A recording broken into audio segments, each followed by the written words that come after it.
Hi friends, I hope you guys are doing absolutely well.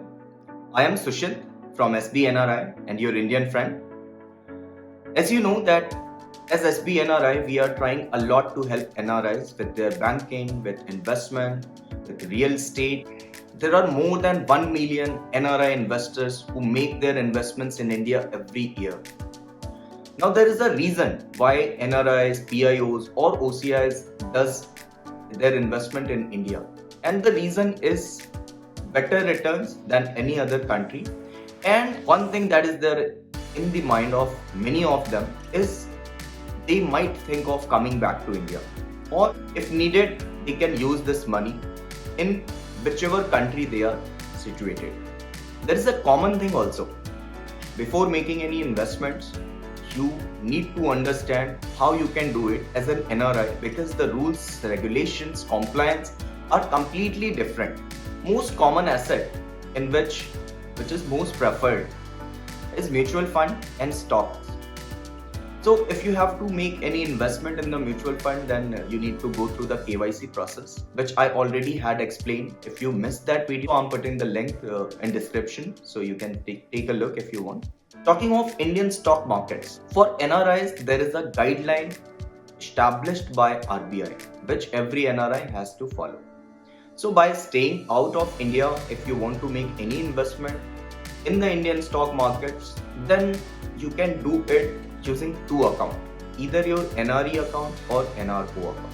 In both of the account, again you have two options. The first option is to open up NRE non-PIS or NRE PIS account. I'll explain what is the difference between PIS and non-PIS. But this is the terminology just to start. Just to make it simple, I have categorized this PIS account opening or non-PIS account opening in two ways. One is freely repatriable, means as and when required you can pull that money for your use in whichever country you are staying. So freely repatriable, this is the first category. Now this category states that if you want to use that money in your overseas country, wherever you are staying outside India, if you want that money, then we will talk about freely repatriable, which says NRE PIS account or NRE non-PIS account. The second category is repatriable with conditions. So in this we talk about NRO PIS account or NRO non-PIS account. Now the basic difference between these accounts is your NRE PIS or non-PIS is easily repatriable, you can use that fund. But in case of NRO PIS or NRO non-PIS, it is slightly difficult because there are certain conditions written by Indian IT laws and FEMA which you have to fulfill. So if you want to make your investment in the Indian stock markets and later on you want to use this money in abroad, then in that case you should go with NRE PIS or non-PIS account. If you have your plans not to pull that money very soon, or if you have time for that, or you have your plans to come back to India and utilize that fund, or you have your income coming from India that you want to invest so that they can keep on increasing cumulatively, so in that case you should go with NRO account. Now basic difference क्या होता है NRE PIS और non PIS के बीच?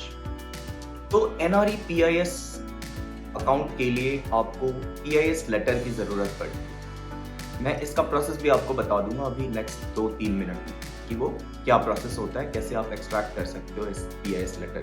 NRE non PIS account जो होता है इसके लिए आपको कोई एडिशनल लेटर की जरूरत नहीं पड़ती है। आप अपने बैंक के साथ कोऑर्डिनेट करके अपने सेल्फ अटेस्टेड डॉक्यूमेंट्स के साथ आप अकाउंट ओपन कर सकते हो। अगर आपको इंडियन स्टॉक मार्केट्स में केवल इन्वेस्ट करना है तो आपको हमेशा NRE PIS के साथ जाना चाहिए, ना कि NRO नॉन PIS के साथ। इसका रीजन है कि आप NRO नॉन PIS के साथ इंडियन स्टॉक मार्केट्स में इन्वेस्ट नहीं कर सकते हो। ये ऑप्शन आपको देता है IPO में इन्वेस्ट करने का, प्री IPO में इन्वेस्ट करने का और ESOPs में इन्वेस्ट करने का। अगर आपके नाम से ESOPs हैं तो आप वहाँ पे डीमैट पे ट्रांसफर कर सकते हो। ये प्रोविजंस हैं NRE नॉन PIS के। बट अगर आपको सिर्फ स्टॉक मार्केट्स में इन्वेस्ट करना है तो go for NRE PIS account, और जिसे कहते हैं एनआरई पिंस अकाउंट। दूसरा सबसे बड़ा डिफरेंस जो है एनआरई पीआईएस और एनआरई नॉन पीआईएस की, जो भी ट्रांजैक्शंस आप कर रहे हो इसकी रिपोर्टिंग की जाती है आरबीआई को, जो बैंक करता है। बट नॉन पीआईएस में ऐसा नहीं होता है। जब आप एनआरई नॉन पीआईएस से अकाउंट करते हो तो फिर वहां पे आरबीआई को कोई रिपोर्टिंग इसकी नहीं की जाती, डायरेक्टली नहीं की जाती है, एएमसी फॉर्म करती है इसकी रिपोर्ट। तो थोड़ा सा कॉम्प्लिकेटेड होता है ऑन पेपर को। अच्छा, मैं एक बात आपको और बता दूं, एफएनओ डेरिवेटिव्स में ट्रेड करना अलाउड नहीं होता है एनआरई अकाउंट्स, चाहे वो नॉन पिंस हो या पिंस हो, दोनों में ही अलाउड नहीं होता है। अब बात करते हैं रिपैट्रिएबल विद कंडीशंस, मतलब एनआरओ पीआईएस अकाउंट और एनआरओ नॉन पीआईएस अकाउंट, इन दोनों में क्या डिफरेंस होता है। तो अपने एनआरओ पीआईएस और नॉन पीआईएस के जो कंडीशंस होते हैं और इसमें डिफरेंसेस होते हैं, तो आपको पीआईएस लेटर चाहिए होता है एनआरओ पीआईएस अकाउंट के लिए भी। एनआरओ नॉन पिंस अकाउंट के लिए आपको किसी पीआईएस लेटर की जरूरत नहीं पड़ती। दूसरा जो सबसे बड़ा डिफरेंस है वो है कि अगर आपके पास एनआरओ पीआईएस अकाउंट है तो आप स्टॉक मार्केट्स में इन्वेस्ट कर सकते हो, पर अगर आपके पास एनआरओ नॉन पिंस अकाउंट है और नॉन पीआईएस अकाउंट है तो इसके थ्रू आप इंडियन स्टॉक मार्केट्स में तो कर सकते हो इन्वेस्ट, पर साथ में आप आईपीओस और ईसॉप में भी इन्वेस्ट कर सकते हो। जितनी भी ट्रांजैक्शंस हैं आपके अकाउंट से जो हो रही हैं वो सारी रिपोर्ट की जाती हैं आरबीआई को, जब जब ट्रांजैक्शंस आपके एनआरओ पीआईएस अकाउंट से होगा। जबकि जब transactions NRO non PIS account से होगा तो उसकी डायरेक्ट ट्रांजैक्शन की रजिस्ट्रेशन या उसकी डिटेल्स आरबीआई को रिपोर्ट नहीं होती है, वो एएमसी फर्म को करना पड़ता है। अब बात करते हैं कि ये पीआईएस लेटर अगर आपको चाहिए या फिर आपको नॉन पीआईएस के लिए अप्लाई करना है तो वो कैसे करोगे आप। इसके लिए प्रोसेस होता है कि जिस बैंक में आपका एनआरओ या एनआरई अकाउंट है आपको उसी बैंक में पीआईएस भी ओपन करना पड़ेगा। प्रोसेस ऐसा नहीं हो सकता है कि आपका बैंक अकाउंट है एचडीएफसी में और आप चाहते हो कि आपका पीआईएस खुले एसबीआई। तो ये थोड़ी सी माइनर सी चीजें हैं, ये भी मैं इसलिए बता रहा हूँ क्योंकि लोग पूछते हैं मुझसे ये चीज। आपको ख्याल रखना है कि ये पीआईएस आपको वो बैंक्स ही दे सकते हैं जिनके पास आरबीआई से अप्रूवल है कि वो एनआरआई के लिए पीआईएस अकाउंट्स ओपन कर सकते हैं। मैं बैंक्स भी यहाँ पे टेबल में मेंशन कर दे रहा हूँ, सो आप चेक कर सकते हो। ये सारे बैंक्स हैं जो कि आरबीआई से ऑथराइज्ड हैं पीआईएस अकाउंट ओपनिंग के लिए। आपको आपके अकाउंट मैनेजर के साथ कांटेक्ट करना है, या तो अगर आपके पास डायरेक्ट नंबर है और वो अवेलेबल होते हैं तो you can directly call them, tell them that you want to open a PIS और non PIS account and they will help you with the process.